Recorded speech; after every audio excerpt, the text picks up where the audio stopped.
दोनों ही organelles cytoplasm में पाए जाते हैं और ये दोनों ऑर्गेनेल्स में जो सिमिलरिटीज़ हैं, ये दोनों मेटाबॉलिक एनर्जी जनरेट करते हैं, मतलब दोनों एटीपी का फॉर्मेशन करते हैं। दोनों का इवोल्यूशन जो है एंडोसिम्बायोसिस से हुआ। एंडोसिम्बायोसिस के मतलब कोई सेल इसको इवोल्यूशन के दौरान अपने अंदर उसको इनगल्फ कर लिया, फिर अपने मेम्ब्रेन के अंदर ले लिया, फिर ये दोनों अपना अपना इंडिविजुअल फंक्शन करने लगे, तो एंडोसिम्बायोसिस इनकी ओरिजिन हो गई। दोनों के अपने जेनेटिक सिस्टम है। क्लोरोप्लास्ट का अपना जेनेटिक सिस्टम है, अपना जीनोम है, और माइटोकॉन्ड्रियन का अपना जीनोम है, मतलब उसमें डीएनए है, आरएनए है, राइबोसोम्स हैं, ये सब उसके अंदर दोनों में अलग अलग पाए जाते हैं। दोनों रेप्लिकेट करते हैं, दोनों ही ऑर्गेनेल्स रेप्लिकेट करेंगे, तो रेप्लिकेट करके एक ऑर्गेनेल से दो ऑर्गेनेल बन जाएंगे, एक माइटोकॉन्ड्रियन से दो माइटोकॉन्ड्रिया बन जाएंगे, एक क्लोरोप्लास्ट से दो क्लोरोप्लास्ट बन जाएंगे, और ये बाइनरी फिशन के द्वारा ऐसा ये करते हैं। दोनों ही ऑर्गेनेल्स में केमिऑस्मोसिस जनरेशन है एटीपी का।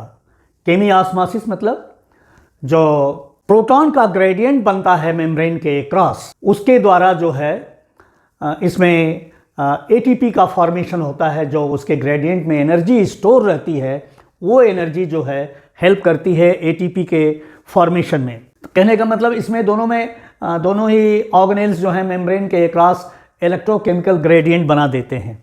दोनों ही ऑर्गेनेल्स में आउटर मेम्ब्रेन में पोरिन्स पाए जाएंगे। पोरिन्स जो हैं एक तरह से एक प्रोटीन चैनल्स हैं, जो कि एक्वस चैनल्स हैं, जिनके थ्रू आयंस और स्मॉल मॉलिक्यूल्स इस मेम्ब्रेन के थ्रू इसके अंदर या बाहर आ जा सकते हैं। दोनों ऑर्गेनेल्स में, दोनों ही ऑर्गेनेल्स में जो इनर मेम्ब्रेन है, इसमें इनर मेम्ब्रेन ये है, ये इम्परमेबल हैं स्मॉल आयंस या स्मॉल मॉलिक्यूल्स के लिए। क्लोरोप्लास्ट का ये जो स्ट्रोमा है, ये माइटोकॉन्ड्रियन के मैट्रिक्स के एनालॉगस है। एनालॉगस स्ट्रक्चर वो होते हैं जो फंक्शन तो सेम करते हैं, लेकिन दोनों की ओरिजिन डिफरेंट होती है।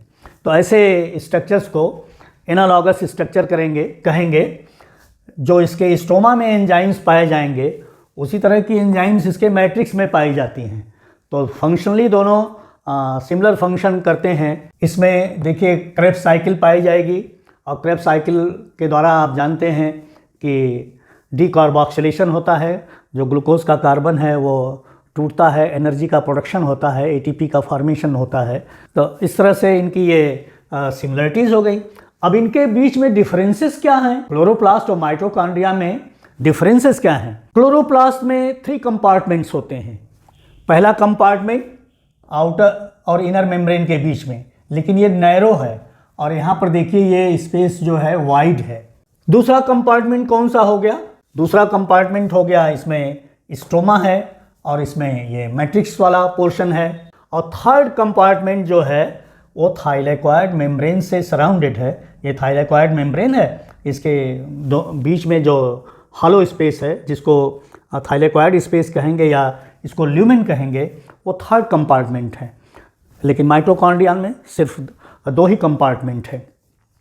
थाइलेकोइड मेम्ब्रेन, ये जो मेम्ब्रेन है वो इनर माइटोकॉन्ड्रियन के फंक्शन को फिलअप करती है। मतलब इनर माइटोकॉन्ड्रियन मेम्ब्रेन में electron transport chain, oxidative phosphorylation और केमिऑस्मोसिस के द्वारा एटीपी का प्रोडक्शन होता है, और सिमिलर फंक्शन थाइलेकोइड की भी मेम्ब्रेन करती हैं। इस इनर मेम्ब्रेन में नहीं इलेक्ट्रॉन ट्रांसपोर्ट होगा, नहीं ऑक्सीडेटिव फास्फोरिलेशन होगा, और नहीं केमिऑस्मोसिस एटीपी का जनरेशन होगा।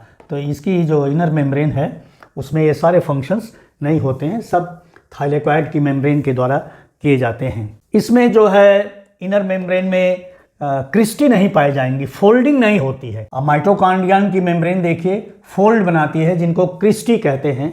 क्रिस्टी जो है प्लूरल है और क्रिस्टा जो है वो सिंगुलर है। जो नेक्स्ट इनका डिफरेंस है कि ये सेवरल टास्क परफॉर्म करता है, एक ही फंक्शन नहीं है। जबकि जो माइटोकॉन्ड्रियन की ये जो इनर मेम्ब्रेन है वो एक फंक्शन करती है, एटीपी का जनरेशन, और इसका जो थर्ड कंपार्टमेंट है वो इस मेम्ब्रेन के द्वारा स्ट्रोमा से सेपरेटेड है।